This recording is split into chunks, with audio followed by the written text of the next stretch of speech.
হরে কৃষ্ণ। কেমন আছেন সবাই? আমি চুমকি আরও একবার আমার চ্যানেলে আপনাদের সকলকেই স্বাগত জানাই। আজকের এই ভিডিওতে আমি আপনাদের সূত্রের সাহায্যে এখানে যে চুড়িদারটি দেখতে পাচ্ছেন এই চুড়িদারের পুরো কাটিং প্রসেস আপনাদের করে দেখাবো এবং এই ধরনের চুড়িদারগুলি কিভাবে স্টিচিং করতে হবে সেই ভিডিও যদি আপনারা দেখতে চান আমি অলরেডি ডেসক্রিপশন বক্সের লিঙ্ক দিয়ে রেখেছি, অথবা আপনারা আই বাটনে ক্লিক করলেও ভিডিও লিঙ্ক খুব সহজেই পেয়ে যাবেন। তো যারা যারা এখনো পর্যন্ত আমার চ্যানেলটিতে নতুন আছেন অবশ্যই তাড়াতাড়ি চ্যানেলটি সাবস্ক্রাইব করে নেবেন এই ধরনের আরও নতুন নতুন ভিডিও পেতে চাইলে। এখানে প্রথমেই আমি বুঝিয়ে দিচ্ছি কাপড়টাকে কিভাবে ফোল্ড করতে হবে। এটা আছে লাইনিং কাপড় আর এটা হচ্ছে মেন কাপড়। তো ব্যাক পার্ট এবং ফ্রন্ট পার্টের যে মেন কাপড় আছে ছাতির সাইজ বরাবর ডবল করে ফোল্ড করে নিয়েছি। যে কোনো চুড়িদারের কাটিংয়ের ক্ষেত্রে ডিজাইনটা লক্ষ্য করে তবেই কিন্তু কাপড়টাকে সমান করে ফোল্ড করতে হবে। তো এখানে দেখুন প্রথমে আমি ব্যাক পার্টটাকে ফোল্ড করেছি, তারপরে এর ওপর থেকেই ফ্রন্ট পার্টটাকে ফোল্ড করে নিয়েছি। সবার প্রথমেই যে মাপটা নিতে হবে সেটা হলো চুড়িদারের লম্বার মাপ। যা লম্বা থাকবে সবসময় তার থেকে 3 ইঞ্চি এক্সট্রা বাড়িয়ে নিয়ে তবেই কিন্তু লম্বার মাপটা নিতে হবে। এটা কিন্তু যে কোনো সাইজের জন্যই। সেলাই মার্জিনের জন্য সবসময় এক্সট্রা 3 ইঞ্চি বাড়িয়ে নিতে হবে। আমার এখানে কাপড় কম আছে, তো যতটুকু লম্বার মাপ আছে সেই বরাবর আমি এখান থেকে পুরো কাপড়টাই নিয়ে নিয়েছি। এরপর এখান থেকে 5 ইঞ্চি 2 পয়েন্টে আমি পুটের জন্য দাগ দিচ্ছি। আর্ম হোলের জন্য 6 ইঞ্চিতে দাগ দিয়ে দেব। এরপরে নিয়ে নেব ছাতির 4 ভাগ। আমার এখানে ছাতি আছে 36 ইঞ্চি, তাকে 4 দিয়ে ভাগ করলে হবে 9। প্রথমে আমি এখানে 9 ইঞ্চিতে দাগ দেব, তারপরে এখান থেকে আরও এক্সট্রা 1.5 ইঞ্চি বাড়িয়ে নেব। যদি পরবর্তীকালে কোনো কারণে আমি কাপড়টা বাড়াতে চাই তখন এই 1.5 ইঞ্চি কাপড় আমার প্রয়োজন পড়বে। এখান থেকে আমি 1.5 ইঞ্চি কাপড় বাড়িয়ে নিচ্ছি, আপনারা চাইলে 2 ইঞ্চিও বাড়িয়ে নিতে পারেন। 1 ইঞ্চি ওপর থেকে আমি এখানে আর্ম হোলের শেপ দিয়ে দিচ্ছি।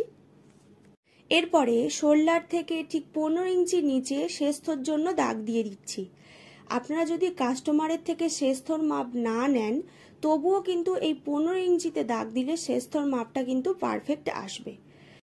আপনারা যদি যে কোনো সাইজের জন্য কাটিং করতে চান তাহলে কিন্তু 15 ইঞ্চিতে দাগ দিলেও শেষথর মাপটা পারফেক্ট আসবে। আর যদি কাস্টমারের থেকে মাপ নিয়ে কাটিং করতে চান তাহলে কিন্তু মাপটা নিয়ে তবে কাটিং করতে পারেন। এরপর শোল্ডার থেকে 19.5 ইঞ্চি নিচে হিপের জন্য আমি দাগ দিয়ে দিচ্ছি। এটাও কিন্তু যদি কাস্টমারের থেকে মাপ না নিয়ে থাকেন এইভাবে 19.5 ইঞ্চি নিচে দাগ দিলেও কিন্তু মাপটা মোটামুটি পারফেক্ট আসবে। এরপরে যেখানে 15 ইঞ্চিতে আমি শেষথর জন্য দাগ দিয়েছিলাম এখান থেকে আমি কোমরের 4 ভাগ নিয়ে নেব।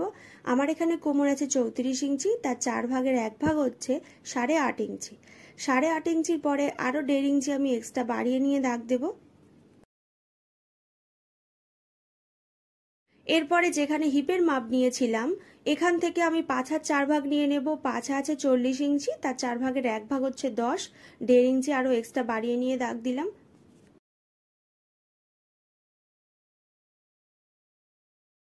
যে 1.5 ইঞ্চি করে এক্সট্রা কাপড় আমি বাড়িয়ে নিয়েছিলাম প্রত্যেকটা দাগ আমি এইভাবে মিলিয়ে নিচ্ছি। এরপর চুড়িদারের ঘেরের মাপ নিতে হবে বা ফাড়া লম্বার মাপটা নিতে হবে। যেখানে হিপে শেষ হচ্ছে সেখান থেকেই কিন্তু শুরু হয় চুড়িদারের ফাড়া লম্বা, আর নিচের যে একেবারে চুড়িদারের শেষ পোর্শন আছে এখান থেকে কিন্তু চুড়িদারের ঘেরের মাপটা নিতে হয়। আপনারা কিন্তু কাস্টমারকে জিজ্ঞেস করে ঘেরের মাপটা নিতে পারেন। আমি এখানে একটা চুড়িদার থেকে সেম একটা চুড়িদার থেকেই ঘেরের মাপটা এখান থেকে নিয়ে নিচ্ছি। তো আমার এখানে ঘেরের মাপটা আছে 22 ইঞ্চি, আর দু সাইড থেকে যেহেতু আমি 1 ইঞ্চি করে সেলাই করেছি তার জন্য কিন্তু আরও 1 ইঞ্চি করে বাড়িয়ে নিতে হবে। তো প্রথমে আমি এখানে 22-এর হাফ নিয়ে নেব 11 ইঞ্চি, তার সঙ্গে আরও 1 ইঞ্চি করে এক্সট্রা বাড়িয়ে নেব কারণ সাইড থেকে 1 ইঞ্চি করে সেলাই আছে। তো মোট আমি এখানে 12 ইঞ্চি চওড়া দাগ দিয়ে দেব। এরপর হিপ থেকে এই লাইনটা এইভাবে স্ট্রেটভাবে টেনে নিচ্ছি। গলার লেন্থটা আমি ফ্রন্ট পার্ট এবং ব্যাক পার্টে একই রকমই রাখবো। তো লেন্থের মাপটা এখান থেকে নিয়ে নিচ্ছি 6.5 ইঞ্চি। আপনারা চাইলে হাফ ইঞ্চি অথবা 1 ইঞ্চি এক্সট্রা বাড়িয়ে নিতে পারেন। চওড়ার মাপটা এখান থেকে নিয়ে নেব 3 ইঞ্চিতে। এরপরে এখানে একটা বক্স করে গোল রাউন্ড শেপ দিয়ে দেব।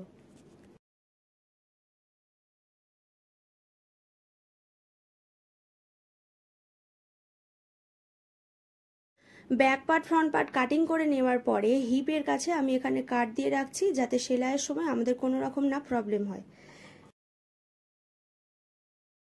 এরপরে এর যে লাইলিন পার্ট আছে একই রকমভাবে ফ্রন্ট পার্টের মতো সেমভাবে মাপ নিয়ে কাটিং করে নেব।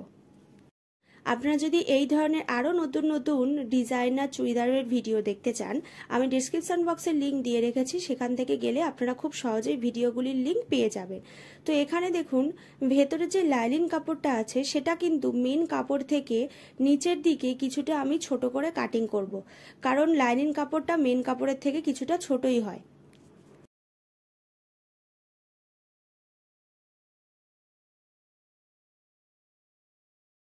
এরপরে আমি হাতার পার্ট কাটিং করে দেখাচ্ছি। সূত্রের সাহায্যে হাতার পার্টের কাটিং দেখতে চাইলে ডেসক্রিপশন বক্সে অলরেডি লিঙ্ক দেওয়া আছে।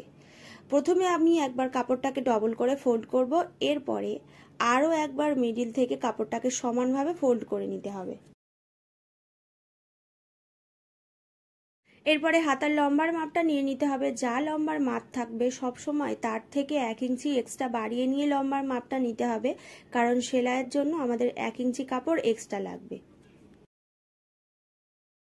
এরপরে যা লম্বার মাপ নিয়েছিলাম তার থেকে ঠিক 3 ইঞ্চি নিচে আরও একটা এইভাবে দাগ দিয়ে দেব। এখান থেকে আমি প্রথমে ছাতির 6 ভাগ নেব, তার সঙ্গে 1 ইঞ্চি এক্সট্রা নিয়ে নেব। ছাতি আছে 36 ইঞ্চি, তার 6 ভাগ হচ্ছে 6, তার সঙ্গে 1 ইঞ্চি এক্সট্রা নিলে হবে 7। প্রথমে 7 ইঞ্চিতে দাগ দেব, এরপরে যেমন 1.5 ইঞ্চি করে এক্সট্রা বাড়িয়েছিলাম এখানেও কিন্তু একই রকমভাবে 1.5 ইঞ্চি করে এক্সট্রা বাড়িয়ে নিতে হবে। মোহরি যা থাকবে তার হাফ এখান থেকে নিতে হবে এবং 1.5 ইঞ্চি এক্সট্রা বাড়িয়ে নিতে হবে। তো হাতার পার্ট কাটিং এখানে রেডি। আজকের মতো ভিডিওটি এইখানেই শেষ করলাম। যদি ভিডিওটি ভালো লেগে থাকে অবশ্যই কিন্তু লাইক করে দেবেন এবং অবশ্যই শেয়ার করে দেবেন।